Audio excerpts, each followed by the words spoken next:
Hello friends, गुरी web developer channel में आपका स्वागत है। आज हम बात करने वाले हैं जावास्क्रिप्ट फंक्शंस के बारे में। जावास्क्रिप्ट फंक्शन कुछ ऐसी स्टेटमेंट होती है जिसके अंदर अपने कुछ कोड को लिख सकते हैं। यह कोड तब तक रन नहीं होगा जब तक अपने इसको कॉल नहीं करते या इन्वोक नहीं करते। तो आइए इनके सिंटैक्स के बारे में समझते हैं, फिर इनके बारे में एडवांस लेवल तक पढ़ेंगे। सबसे पहले अपने एक फंक्शन क्रिएट करते हैं। तो फंक्शन बनाने के लिए सबसे पहले अपने को टाइप करना होता है फंक्शन। उसके बाद कोई भी आप फंक्शन का नाम लिख सकते हो, जैसे मैं हेलो फंक्शन का नाम लिखता हूँ। इसके आगे आपको पैराथेसिस लगाने होते हैं और इसका एक एरिया डिफाइन करना है। एरिया डिफाइन करने के लिए आपको करली ब्रैकेट्स का यूज़ करना है। जहाँ से करली ब्रैकेट्स ऑन हो रहा है और जहाँ तक इसे ऑफ करेंगे उसका एरिया ये डिफाइन हो जाएगा। इस एरिया के अंदर कुछ भी कोड अगर अपने लिखते हैं, कोई भी अगर इसके अंदर कोड लिखा है, ये तब तक रन नहीं होगा, एग्जीक्यूट नहीं होगा जब तक कि इसको कॉल नहीं की जाएगी। जैसे कि फॉर एग्जांपल के लिए अपने कुछ कोड लिखते हैं, जैसे मैं कंसोल लिखता हूँ, इसके अंदर console.log और इसके अंदर मैं लिख देता हूँ हेलो आई एम वर्किंग। ये अपने टाइप किया है। अब मैं इसको सेव करता हूँ और इसको मैं रन करता हूँ। ये अपने जो जावास्क्रिप्ट लिख रखा है H1 टैग में वो शो हो रहा है। अब ये जो आंसर आना चाहिए इसका कंसोल में आना चाहिए, तो अपने कंसोल ओपन कर लेते हैं। तो कंसोल में देखिए कोई भी आउटपुट नहीं आ रहा। अपने क्या चलते हैं, इसको कॉल करते हैं। तो कॉल करने के लिए अपने को सिर्फ फंक्शन का नाम लिखना है और उसके आगे पैराथेसिस लगा देने हैं। अब मैं सेव करता हूँ। देखिए जैसे ही मैंने उसको कॉल किया ये फंक्शन रन होने लग गया। ये था फंक्शन को डिफाइन करना, फंक्शन की डेफिनेशंस, और ये था फंक्शन को कॉल करना। इन्वॉक करना बोल सकते हो, कॉल करना बोल सकते हो। इसके अंदर जो इसका एरिया है, ये अपनों ने इसका एरिया बना दिया। इसके अंदर जो भी कोड लिखोगे तब तक रन नहीं होगा जब तक आप ये हेलो फंक्शन को कॉल नहीं करोगे। आप कितने भी फंक्शन बना सकते हो। यहाँ देखिए अब मैंने जैसे कॉल हटा दिया तो ये फंक्शन रन होना बंद हो गया। आप अगर एक से ज़्यादा कॉल करोगे इसको, मैं इसको वापस कॉल कर देता हूँ हेलो वर्ड को। एक से ज़्यादा बार भी आप इसको कॉल कर सकते हो। आपकी इसकी कोई लिमिटेशन नहीं है कि आप कितनी बार कॉल कर सकते हो। जैसे मैंने 2 बार कॉल किया तो ये 2 बार रन हुआ। इस कोड को अगर मेरे को 2 बार रन करवाना है, 3 बार रन करवाना है, तो मैं यहाँ कॉल करूँगा सिर्फ 3 बार। इस कोड को वापस नहीं लिखूंगा, सिर्फ कॉल करूँगा 3 बार। अब बात कर लेते हैं कि ये क्यों है और इनका फ़ायदा क्या है। देखिए अपने बहुत बार ऐसा कोड लिखते हैं जिसके लिए किसी कोड पर ऐसी कंडीशन लगानी हो कि ये तब तक रन ना हो जब तक कोई काम पूरा ना हो गया हो। तब तक जब तक कोई काम पूरा नहीं हो रहा है या हो गया है तब तक उस कोड को रोकना है। तो रोका किस प्रकार जाएगा, उसका एरिया बनाकर। अगर आप इसको किसी एरिया से बाहर रखोगे, जैसे ये एरिया है इसका, इस एरिया से बाहर रखोगे तो वो ऑटोमेटिकली रन हो जाएगा। अगर आप इसको एक एरिया में रखोगे, जैसे कि ये फंक्शन में रख दिया, तो ये रन नहीं होगा जब तक कंडीशन पूरी नहीं होती। आप जैसे ही वो कंडीशन पूरी हो जाती है तो आप इसको क्या करोगे, कॉल करोगे, ये ऑटोमेटिकली रन हो जाएगा। इसका यूज़ यह भी होता है कि आपने एक किसी थर्ड पार्टी एपीआई से डेटा फैच करवाया है। जब तक वो डेटा आपके पास आ रहा है, अभी तक पेंडिंग है, नहीं आया, जैसे ही डेटा आ गया तो आप एक फंक्शन चला सकते हो जो वो क्या करेगा, उस डेटा को अपने पास हैंडल करेगा और HTML में उस डेटा को शो करवा देगा। अब बात करते हैं कि वो वेट कर रहा है। वेट कर रहा है कैसे, उसमें अंदर कोड लिखा हुआ है पर वो कॉल नहीं हुआ। ऐसा कुछ अपने कोड इन फ्यूचर अपने करेंगे भी। अब इजी वे से आप समझ लो कि इसमें करना क्या है। सबसे पहले आपको एक फंक्शन बनाना है। फंक्शन के अंदर आप कुछ भी लिख सकते हो, कोई भी जावास्क्रिप्ट का कोड लिख सकते हो। जैसे कि मैं इनर HTML लिखता हूँ, इसके लिए मैं यहाँ करता हूँ document dot gate element by ID। ID मेरी है यहाँ डेमो, और मैं डेमो ID को क्या कर लेता हूँ, गेट कर लेता हूँ। और इसके अंदर मैं इनर HTML करता हूँ, और इसके अंदर मैं इनर HTML के अंदर हेलो आई एम डेवलपर ऐसा कुछ मैंने टाइप किया। जैसे मैं इसको सेव करता हूँ तो यहाँ देखिए, यहाँ 2 बार आउटपुट आ रहा है, यहाँ 1 बार आ रहा है। अब कंसोल में और इनर HTML में यह एक डिफरेंस रहता है कि आप अगर कंसोल में 2 बार किसी चीज़ को लिख रहे हो तो वो क्या होता है, उसके बाद लिखा जाता है, वो मिटाया नहीं जाता। जैसे कि पहली बार ये रन हुआ, दूसरी बार रन हुआ, तो उसने नीचे भेज दिया मैसेज, ये मैसेज है, एक के बाद एक आएगा। बट अगर बात करते कि यहाँ इनर एचटीएमएल में, तो उसने क्या किया, डॉक्यूमेंट डॉट राइट जो किया है अपनों ने, या गेट एलिमेंट बाय आईडी किया है, उसमें अपने पहली बार उसने क्या लिख दिया, hello world, hello I am developer. Second time भी जब कॉल हुआ तो उसी ने उसके ऊपर ही लिख दिया, उसको रिप्लेस कर दिया, पहले वाला हटा दिया। ये होता है इनर एचटीएमएल में, ये बात ध्यान देने वाली जरूर। अब बात करते हैं, अपने इसको हटा देते हैं। ये तो था एक फंक्शन बनाना, ये फंक्शन को कॉल करना। अब फंक्शन को अगर कॉल आप किसी बटन के क्लिक पे करना चाहते हो तो वो कैसे करोगे, मैं यहाँ एक बटन बना लेता हूँ, ठीक है, इस बटन का नाम दे देता हूँ क्लिक, कुछ भी देख सकते हो आप नाम। अब क्लिक बटन के अंदर चले जाना, एट्रीब्यूट ऐड करना है ऑन क्लिक। ऐसे बहुत सारे इवेंट्स आते हैं, इनको इवेंट्स बोला जाता है, click, double click, on hover, ऐसा कुछ। ये आगे इन फ्यूचर अपने नेक्स्ट ट्यूटोरियल में भी पढ़ेंगे। अब अपने यहाँ इस फंक्शन का नाम देना है हेलो, और इसके आगे कुछ इस प्रकार आपको लिख देना है। मैं इसको क्या करता हूँ, जैसे मैं इस पर क्लिक करता हूँ, देखिए यहाँ भी मेरा वर्क हुआ, यहाँ भी hello world hello I am developer आ चुका है, यहाँ भी आ चुका है आई एम वर्किंग। वापस क्लिक करूँगा तो उस टाइम देखो यहाँ बता रहा है कि 2 बार आ चुका है, 3 बार आ चुका है, पर ये इस साइड जो है ये इस पर कोई इफेक्ट नहीं पड़ेगा, क्योंकि ये एक दूसरे को रिप्लेस कर रहा है और कोई इफेक्ट अपने को दिखेगा भी नहीं। यहाँ आपको रिफ्लेक्ट दिख रहा है क्योंकि आपने यहाँ मैसेज कितने आ गए, 4 मैसेज आ चुके हैं। अगर यहाँ जाके क्लिक करते हो ये 4 मैसेज दिखा रहा है, इस पर क्लिक करते जा रहे हैं क्योंकि ये सेम मैसेज है, तो इसने एक कंसोल को ज़्यादा जगह ना रुके, इसलिए कंसोल का ये फीचर है कि सेम मैसेज होने पर उसको काउंटिंग में के रूप में जोड़ देता है कि मेरे पास इस प्रकार के मैसेज 8 हो चुके हैं। अब ये था ऑन क्लिक पर अपने इतने मैसेज किसी फंक्शन को कॉल करना।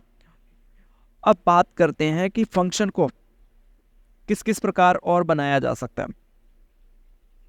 अब एक फंक्शन बनाया है, इसके अंदर अपने पैरामीटर्स पास कर सकते हैं, वो किस प्रकार होते हैं वो देखिए। सबसे पहले मैं बटन हटा देता हूँ, बटन का अपना काम नहीं है, अपने नॉर्मल इसको कॉल करेंगे, और अपने कंसोल भी हटा देते हैं, और अपने एक वेरिएबल बनाते हैं लेट, और इसके अंदर मैं लिख देता हूँ कैल्क।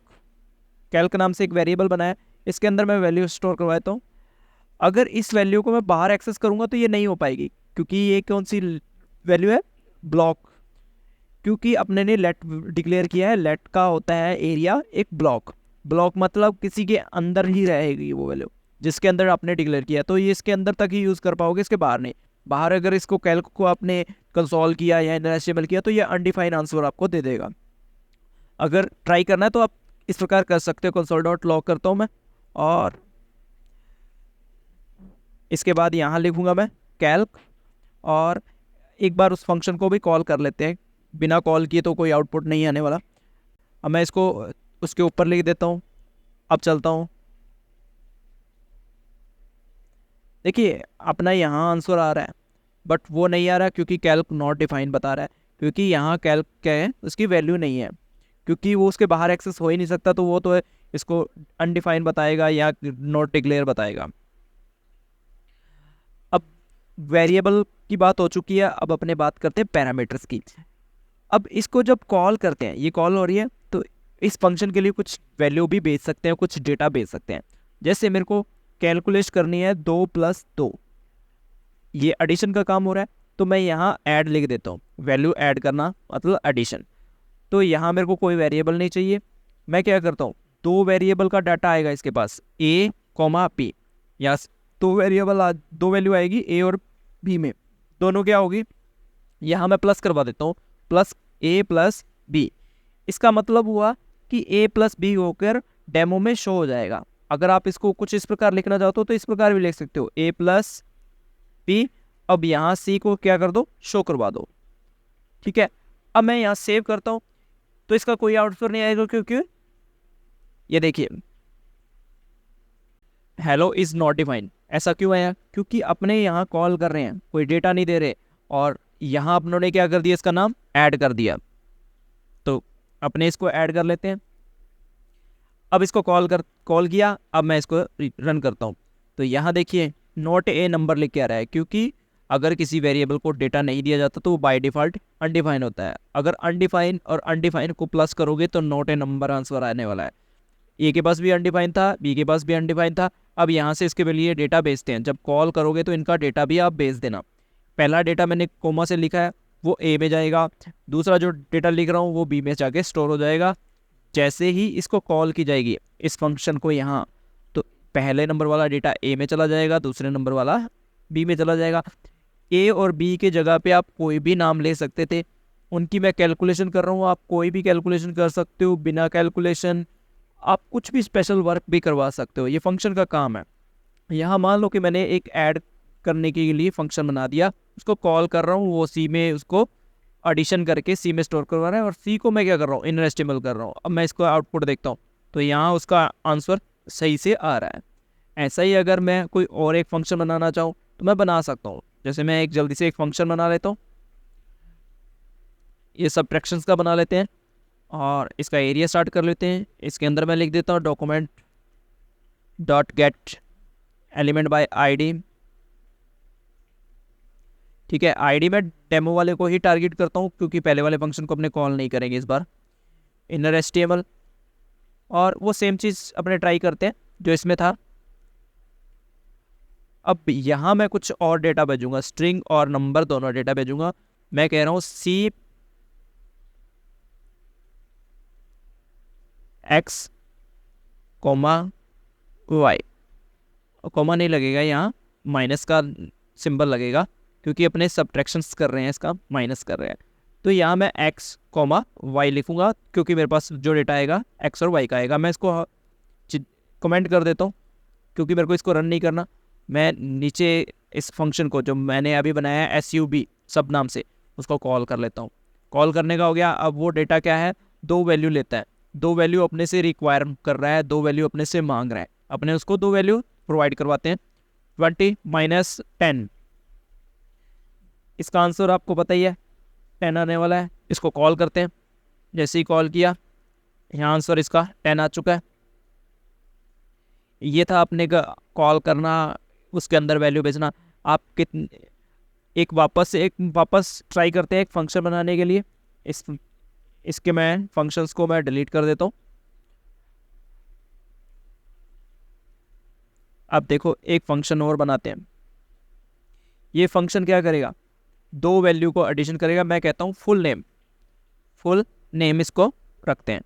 ये एफ नेम लेगा, एफ नेम मतलब फर्स्ट नेम, और एल नेम लास्ट नेम। ये 2 वैल्यू लेगा। दोनों वैल्यू को अपने को क्या करना है, अपने कुछ ऐसा फंक्शन बना रहे हैं कि उसको 2 वैल्यू दी जाएगी, एक तो फर्स्ट नाम और एक लास्ट नाम। वो क्या करेगा, उन दोनों को फुल नेम में कन्वर्ट करके अपने को प्रोवाइड करवा देगा। तो अब मैं क्या करता हूँ, इसके अंदर एक वेरिएबल ले लेता हूँ फुल नेम नाम से, फुल नेम। ठीक है, यहाँ n बड़ा लगा सकते हो ताकि फंक्शन से मैच ना करे इसका नाम, क्योंकि सेम मैच हो जाएगा। यहाँ आप इतना लिख दो फुल n। अब इसके आगे क्या करना है, F name plus L name. ये अपना क्या हो चुका है, प्लस। अब मैं क्या कर सकता हूँ, इसको document dot gate element by ID, demo में इसको शो करवा देते हैं। ठीक है, डॉट इनर एचटीएमएल, किसको शो करवाना है अपने को, फुल एन को। ये अपना फुल एन शो हो चुका है। अब अपने इस फंक्शन को कॉल करते हैं। फंक्शन का नाम है फुल नेम, वो अपने से 2 वैल्यू लेगा। अब ये वैल्यू जो होगी वो स्ट्रिंग की होगी क्योंकि अपने किसी का नाम लिखने वाले हैं। तो यहाँ मैं कोई भी एक नाम टाइप करता हूँ। जैसे मैं नाम करता हूँ राम कोमा, अब यहाँ लिख देता हूँ KUMAR कुमार। इसको सेव करता हूँ। जैसे ही इसको सेव किया, अब मैं यहाँ चलता हूँ और इसका आउटपुट देखता हूँ। देखो राम कुमार दोनों वैल्यू आपस में जुड़ के अपने को मिल रही है। अब दोनों इतनी क्लोज जुड़ चुकी है कि इसके बीच में कोई स्पेस नहीं है। तो अपने को स्पेस अगर ऐड करना हो तो यहाँ जहाँ प्लस हो रहा है यहाँ अपने को स्पेस एक ऐड करना है, कुछ इस प्रकार। यहाँ अभी स्पेस जैसे मैंने ऐड किया, प्लस क्या करता है, दो स्ट्रिंग को जोड़ता है। अब अपनों ने एक ये स्ट्रिंग थी, एक ये स्ट्रिंग थी, और बीच में भी एक खाली स्ट्रिंग जोड़ दी। स्पेस भी एक स्ट्रिंग में माना जाता है। अब बीच में दोनों तरफ अगर स्ट्रिंग है, बीच में भी स्ट्रिंग है, तो ये प्लस से आपस में जुड़ जाएगी। और अब अगर मैं इसका आउटपुट देखूंगा तो अपना आउटपुट सही आएगा। देखिए, ये था एक फंक्शन। अब फंक्शन में पैरामीटर पता लग गए भी, ये पैरामीटर होते हैं, इनको यहाँ से वैल्यू भेजी जाती है। अब मान लो कि आपने ये वैल्यू भेजना भूल गए, अब नहीं भेज रहे, तो क्या होता है, क्या होगा, मैं इसको सेव करता हूँ। देखिए, इसका राम आगे आ रहा है अनडिफाइंड, क्योंकि आपने इसको वैल्यू नहीं दी। अगर आप ऐसा चाहते हो कि इसको बाय डिफ़ॉल्ट कोई वैल्यू आप सेट कर दो, तो यहाँ आप क्या कर सकते हो, जब इसका नाम डिक्लेयर कर रहे हो कि ये हमारा पैरामीटर होने वाला है, तो इसके आगे आप इसका कोई भी एक बाय डिफ़ॉल्ट वैल्यू दे सकते हो। अगर वो वैल्यू वहाँ से कॉल करते समय आ जाती है, तो ये वैल्यू रिप्लेस कर दी जाएगी या हटा दी जाएगी। अगर नहीं आई जाती, किसी कारणवश नहीं दी या नहीं देना चाहते यूज़र, तो ये वैल्यू बाय डिफ़ॉल्ट जो वैल्यू दी है वो अपनी शो हो जाएगी। तो यहाँ मैं एक अलग वैल्यू देता हूँ, सेव करता हूँ। अब यहाँ देखिए आ रहा है। अगर मैं यहाँ भी वैल्यू बाय डिफ़ॉल्ट सेट है और यहाँ से भी वैल्यू पास करता हूँ, तो कौन सी वैल्यू आने वाली है, जल्दी गेस करिए। देखिए, यहाँ अब जो वैल्यू आ रही है कुमार आ रही है। क्यों? क्योंकि जो बाय डिफ़ॉल्ट वैल्यू होती है उसको रिप्लेस कर दिया जाता है अगर कॉल के समय में कोई भी वैल्यू आई होती है। तो ये तो था बाय डिफ़ॉल्ट वैल्यू सेट करना, पैरामीटर सेट करना। यहाँ जो भी वेरिएबल लिखते हो उसको बोला जाता है पैरामीटर्स। यहाँ लिख के भी आ रहा है। यहाँ जो भी चीज़ होती है, जब कॉल के समय कोई वैल्यू प्रोवाइड करवा रहे हैं, उसको बोला जाता है आर्ग्यूमेंट। याद रखना, जो वेरिएबल के रूप में अपनों ने फंक्शन में डिक्लेयर किए हैं वो होते हैं पैरामीटर्स। जो कॉल के समय अपनों ने डिफाइन किए हैं वो होते हैं वैल्यू के रूप में, जो अपनों ने भेज रहे हैं वो होते हैं आर्ग्यूमेंट्स। ठीक है। और जो अपनों ने बाय डिफ़ॉल्ट वैल्यू दी है वो बाय डिफ़ॉल्ट वैल्यू ही कहलाएगी। और अब अपने आगे एक बात करते हैं रिटर्न की, कि कुछ फंक्शन वैल्यू रिटर्न करने वाले भी हो सकते हैं। जैसे कि मैं इस वैल्यू को यहाँ यूज़ नहीं कर रहा, मैं इसको हटा देता हूँ, और मैं क्या कर रहा हूँ, इस वैल्यू को यहाँ से भी हटा देता हूँ, और मैं यहाँ लगा दूंगा रिटर्न, RETURN, रिटर्न। इसका मतलब हुआ जो वैल्यू कैलकुलेशन हो रही है या जो भी अपना फंक्शन के अंदर काम है वो होने के बाद अपने क्या अलग कर दिया, उसको रिटर्न कर दिया। आप इससे ऊपर रिटर्न से पहले जितना भी काम करवाना चाहते हो करवा सकते हो। अगर रिटर्न के बाद आप कुछ करवा रहे हो तो वो रन नहीं होगा, क्योंकि यहाँ से फंक्शन क्या हो जाता है, रिटर्न हो जाता है। कहाँ रिटर्न हो जाता है, जहाँ से उसको कॉल की होती है। अपने कॉल कहाँ से की है, फुल नेम फंक्शन से कॉल की है यहाँ से। तो जैसे ही रिटर्न के पास आया, उसने कैलकुलेशन के अंदर जो भी आपका डेटा आपका बना, जो भी प्रोसेस होने के बाद, तो वो रिटर्न कर रहा है। रिटर्न कहाँ करेगा, जहाँ आपका कॉल हुई है। अब इसके पास डेटा आ चुका है। अब किसी वेरिएबल के पास डेटा आता है, किस प्रकार अपने हैंडल करते हैं, जहाँ तो आप उसको कंसोल कर लेते हो पूरे को। देखिए, मैं यहाँ कर सकता हूँ console.log। इस पूरे को मैं क्या कर देता हूँ, इसके पास डेटा है ना, तो इसको console.log कर देता हूँ। देखिए, तो अपने इसको चेक करते हैं। देखिए, कंसोल में अपने को इसका आंसर मिल रहा है, क्योंकि इसके पास क्या आ रहा है, डेटा आ रहा है, वहाँ से रिटर्न हो रहा है। रिटर्न वही, जहाँ से रिटर्न हो रहा है वो डेटा वहीं चला जाता है जहाँ से उसको कॉल की जाती है। अब यहाँ से कॉल की है तो ये डेटा यहीं आ चुका है। अगर मैं चाहूँ तो इसको क्या कर सकता हूँ, एक वेरिएबल में स्टोर करवा सकता हूँ। मैं यहाँ एक v नाम का वेरिएबल में इसको डेटा को स्टोर करवा लेता हूँ। अब ये v वाले वेरिएबल में स्टोर हो चुका है राम स्पेस कुमार, ये स्टोर हो चुका है। इसको मैं चाहे डॉक्यूमेंट डॉट राइट करूँ, चाहे डॉक्यूमेंट डॉट इनर HTML करूँ, चाहे कंसोल करूँ, किसी भी प्रकार मैं इसको यूज़ कर सकता हूँ। मैंने क्या किया, एक फंक्शन को कॉल किया, उसमें वैल्यू के साथ कुछ कैलकुलेशन या कुछ प्रोसेसिंग हुई, उसके बाद वो डेटा रिटर्न हुआ। रिटर्न कहाँ हुआ, जहाँ से पर कॉल की जा रही थी वहीं वापस डेटा आ चुका है, और अपनों ने क्या किया, उसको एक वेरिएबल में स्टोर करवा लिया। अब अपने क्या कर सकते हैं, इसको कंसोल कर सकते हैं। मैं console.log कर लेता हूँ, अपने इनर HTML कर सकते हैं, कुछ भी आप इस वैल्यू को कर सकते हो। अपनों ने बस इस चीज़ को समझाया है कि फंक्शन बनता कैसे है, उसके अंदर वैल्यू पास की कैसे की जाती है, बाय डिफ़ॉल्ट वैल्यू कैसे सेट होती है, फंक्शन वैल्यू रिटर्न कर रहा है तो वो वैल्यू कहाँ जाएगी, इस चीज़ को अपनों ने समझने की कोशिश किया। आप इस चीज़ को ट्राई करो, इजीली इस चीज़ को आप समझ पाओगे। एक बार मैं फिर डिफाइन कर देता हूँ कि क्या हो रहा है। ये फंक्शन कीवर्ड से अपने फंक्शन बना रहे हैं, इसके अंदर अपने कुछ वेरिएबल डिक्लेयर कर सकते हैं जिसके पास डेटा आएगा कब, जब उसको कॉल की जाएगी। यहाँ से अपने कॉल कर रहे हैं, सेम नाम का जो फंक्शन है उसी नाम का नाम लिखना है, उसके आगे पैराथेसिस लगाने हैं। अगर कोई फंक्शन डेटा मांग रहा है, मतलब उसके अंदर पैरामीटर्स है तो वो डेटा मांग रहा है, डेटा मांग रहा है तो यहाँ से उसी प्रकार का डेटा आपको प्रोवाइड करवाना पड़ेगा। डेटा कोई भी हो सकता है, न्यूमेरिक, स्ट्रिंग हो सकता है, बुलियंस हो सकता है, कोई भी डेटा हो सकता है, एरे तक भी पास किए जा सकते हैं। वो डेटा वहाँ चला जाएगा, उस वेरिएबल के अंदर स्टोर हो जाएगा। उस वेरिएबल्स के साथ आप कुछ भी कर सकते हो, आप उसके डेटा को बदल सकते हो। अगर आपने डेटा मंगा लिया, नहीं यूज़ कर रहे तो भी कोई दिक्कत नहीं है, ठीक है। उसके बाद अगर आपने उस डेटा को तुरंत अपने डॉक्यूमेंट डॉट इनर HTML कर दिया गेट एलिमेंट बाय आईडी से, तो भी आपका डेटा शो हो जाएगा। कंसोल डॉट लॉग से आप देख रहे हो तो भी हो जाएगा। अगर आपने कैलकुलेशन के बाद तुरंत आपने रिटर्न लिख दिया तो वो क्या करेगा, जो इसकी कैलकुलेशन हुई है उस कैलकुलेशन को रिटर्न कर देगा। रिटर्न कहाँ करेगा, जहाँ से कॉल हुई है, ठीक है। और अपने इसको किस प्रकार हैंडल कर सकते हैं, आप इसको मैंने बताया कि कंसोल डॉट लॉग के अंदर डायरेक्ट भी कॉल करवा सकते हो, ताकि वो जो उसके पास रिटर्न आएगा तो वो कंसोल हो जाएगा।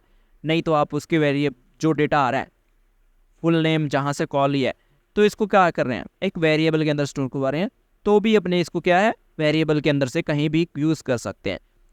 देखिए मैं एक और चीज़ बता देता हूँ, कॉल कितनी बार भी हो सकती है ये आपने पता है। अगर कॉल करते समय अलग अलग डेटा भेजा जाता है तो वो उसके आउटपुट भी अलग अलग रहेंगे। देखिए जैसे मैं यहाँ डेमो आईडी में गेट कर लिया और यहाँ इनर HTML करता हूँ, इसके आगे इक्वल लगा के मैं फुल नेम वाले फंक्शन को कॉल कर देता हूँ और यहाँ से डेटा भेज देता हूँ। और डेटा भेज क्या क्या डेटा भेजता हूँ, मैं भेजता हूँ वेब कॉमा, फिर यहाँ भेजता हूँ डेवलपर, ठीक है। ये दो डेटा भेज रहा हूँ। अब देखिए कंसोल में अपने को क्या दिखेगा, राम कुमार, और इस साइड इनर HTML क्या दिख रहा है, वेब डेवलपर। क्यों, फंक्शन एक था, फंक्शन का काम क्या है, फुल नेम बना देना, उसके बीच में दोनों के बीच में स्पेस जोड़ के। अब अपनों ने क्या किया, पहले कॉल किया, उसका जो भी आउटपुट यहाँ आया उसने वी में स्टोर करवा लिया, फिर वापस कॉल किया, उसमें नया डेटा गया, वो भी कहाँ आ गया, वापस वही यही आ गया क्योंकि रिटर्न लगा हुआ था। और इसने क्या किया, पहले इसको आउटपुट दिया। अब फिर आया कंसोल के पास, कंसोल में देखा कि वी को प्रिंट करवा रहे हैं, वी में बैक जाके उसने देखा कि मैंने एक कॉल किया था तब मेरे पास डेटा स्टोर हो चुका था, तो वो डेटा है मेरे पास, तो उसने उस डेटा को शो करवा दिया। ये था फंक्शन के पीछे का कॉन्सेप्ट। आप कितने भी टुकड़ों में प्रोग्राम को बांट सकते हो, ज़रूरत पड़ने पर आप उसके कॉल कर सकते हो, आप कितनी भी बार कॉल कर सकते हो। इससे क्या फ़ायदा हुआ, आपने एक कोड बनाया, उसको आप हज़ारों बार, 10-100 बार, जितनी बार आपका मन करे आप उसको यूज़ कर सकते हो, ताकि आपको कम कोड लिखना पड़े। अगर आप कुछ ऐसा काम करवा रहे हो जो कि बार बार हो रहा है, तो आप एक फंक्शन बना दो, उस फंक्शन को जितनी बार नया डेटा देके कॉल करोगे तो वो डेटा उसी हिसाब से काम करेगा, बार बार आपको कोड लिखने की ज़रूरत नहीं है। ये था फंक्शन का कंसेप्ट। आप इसको अच्छे से पढ़ो, अच्छे से को समझो इसको। अगर किसी को कुछ भी डाउट रहता है तो आप कमेंट करके आप हमसे पूछ सकते हो। थैंक यू गाइस, मिलते हैं नेक्स्ट वीडियो में।